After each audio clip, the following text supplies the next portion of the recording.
with my left hand over here, I can do things like send off a flash kick just by pressing these two buttons with my right hand. Hello and welcome back to another Nihongo Gamer video. As you know, I checked out this controller in a previous video. It's the Hori fighting Commander OCTA, and it's kind of immense because you can do a lot of button remapping, or rather button swapping, and one of the coolest things that you can do is become a complete cheater in Street Fighter V. So let's check this out. On the original DualShock pad, you could be holding back with your D-pad, and then you could press right like this to do a fireball, and so you wouldn't have to like slide your hand over to forward position to do a fireball. You could just hold back and then just use a different input and just do this to do fireballs. Similarly, you could also do things like holding down with one hand and then do another couple buttons like this to do instant sort of flash kicks. And in a fighting game, like every millisecond counts, right? You want to do things as fast as possible. Well, as luck would have it, the Hori fighting pad OCTA does allow you to do this with even more ease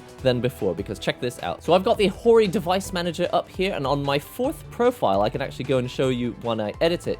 If I test it, you can see that I've actually remapped these shoulder buttons to be right, left, down, and up. Now, since I've set the D-pad buttons to be on the shoulder buttons, you can see that these are no longer D-pad inputs. These have been set to like left click stick and left trigger and whatever these things used to be here on the shoulder buttons. And so if I go back into the game, just check this out. I can move around now with the analog stick, but I can also move around with these buttons. And the reason that is useful is because now with my left hand over here, I can do things like send off a flash kick just by pressing these two buttons with my right hand. Significantly easier than trying to do something like, acrobatic, like having my hand come over here and hold, D-pad with my left thumb and analog stick with my right thumb, and then pressing a button like this, some sort of weird grip where my hand comes over the whole controller. Instead, it's now significantly easier because check this out. I just hold this direction on down back with my left thumb, and then with my right hand, I just press these two at the same time.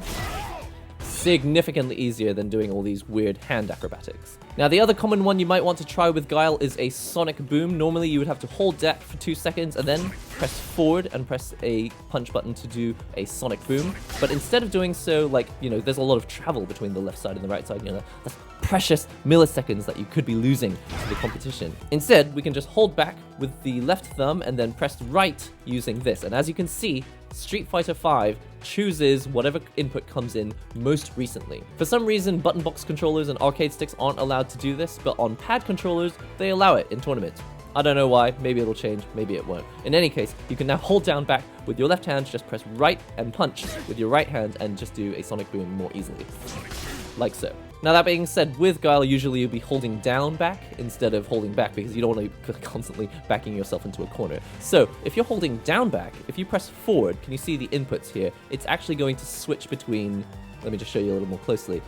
If you're holding down back, if you press forward, it's actually going to switch between down back and down forward. And of course, holding down forward and punch is not going to give you a fireball.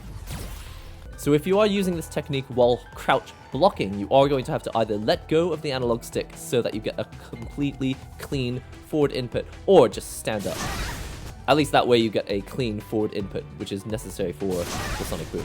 But yeah, this is significantly easier and faster than, actually having to move all the way over to the side. And also, one thing, if you are using the analog stick to play a charge character, is you can miss from here really fast. If you do from left down back to forward, you can miss and go up forward by accident or down forward by accident, or sometimes just do a random jump at some weird angle. This is significantly easier if you're just holding down back with one hand and you just let the attack come out with the other hand. And pressing two buttons at the exact same time, this is going to be significantly easier than sometimes missing. I think you've all done it before where you're crouch blocking, you're like, okay, I'm going to do a fireball. Oh no, I did a jump punch. That's not what I wanted. I actually wanted forward punch. Oh no. You can eliminate that error just by pressing two buttons. Another thing is that it's also just easier to synchronize two button presses when it's with one hand. Like doing this with one hand, like pressing two buttons like this, is quite a bit easier than trying to synchronize two different inputs like this with your left thumb and right thumb. Sometimes you get one input before the other. But it's not limited to just the special moves. You can actually use it for your super combo as well. Normally you would have to go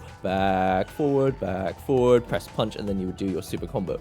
But actually you can go down back, down forward, down back, forward punch, and it will still work. So I can just hold down my left thumb the whole time, tap this button to go down forward, let go to have the down back again, and then the next time I press it, just let go of this, press these two buttons, and I've got my super combo. Ta-da! ultra easy and super fast and much faster than going left, right, left, right, left, right, left, right, left, right, left, right with my analog stick over here. And even on the D-pad, if I were using the D-pad, it would be like left, right, left, right, left, right, left, right. And then, you know, you run the risk of missing the direction. But with digital control, it's just like, okay, I want my direction to be perfect. All I have to do is press this button. It's really difficult to miss this. Oh, come on, this button's huge. You're not going to miss it. But on a D-pad and an analog stick, you can miss. Between the left side over here, you could go a few degrees too high and end up with an up jump, which is not what you want sometimes. So, of course, for this super, it makes it significantly easier to do like this. And also much quicker. Let's see if we can also do the flash kick into supers. So normally you'd be pressing down, back, and then up for your flash kick, and then holding back again, and then pressing forward for your super combo. So normally, not using the shortcuts, it would look like this, right? Like that. That's what it would look like if I were not using the shortcut. It would be like down, back, up, forward, down, back, forward, punch. Alright, so instead of doing all that jiggery-pokery with my left thumb, what I can do is hold down, back with my left thumb, and then press forward, jump, kick with my hands like this. So 3 buttons like this, and then let go of this analog stick, and then do the punch and forward, and I should be able to do it all without having to ever push forward with my left thumb. Okay, so something like that. Basically, hold down the direction with my left hand, 3 buttons with my right hand, and then 2 buttons with my right hand. Brilliant. Super easy.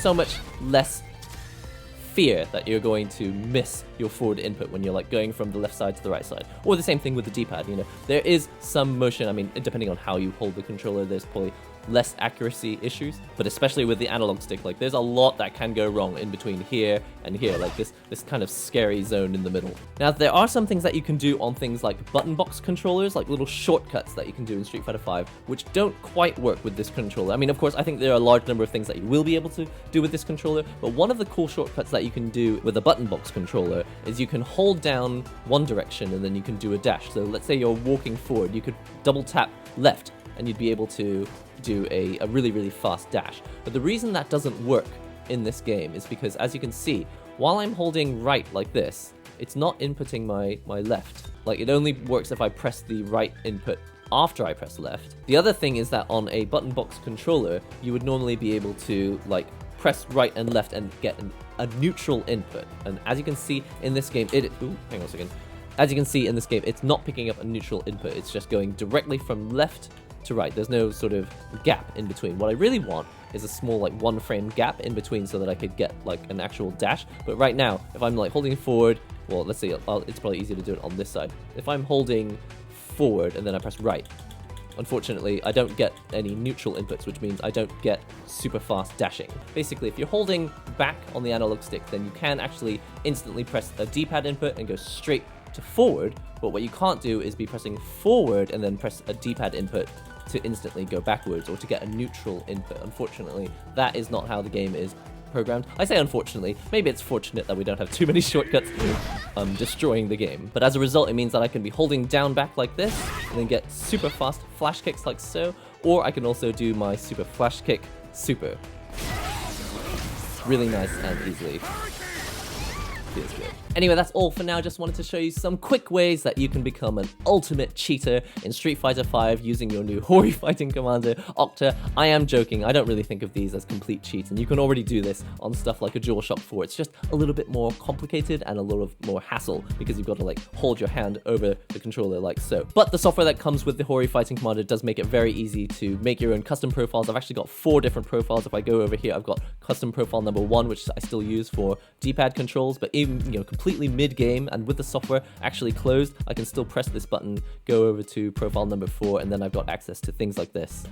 My instant flash kick. I'm also making a video about Tekken and the ability to remap this controller to make super easy things like Electric Wind God Fist. Do look out for that video as well. And if you want to check out the original video that I made unboxing and trying out this, the Hori fighting Commander OCTA, do check out the links below or at the end of the video on the end screen. If you haven't already subscribed to the channel, do subscribe. Leave me a comment if there's anything that you want to know about, that you want me to try out with this controller. Just let me know there down in the comments. If you're not already a member of the Discord, there is a link where you can join us, talk about gear, talk about fighting games, talk about Japan, whatever.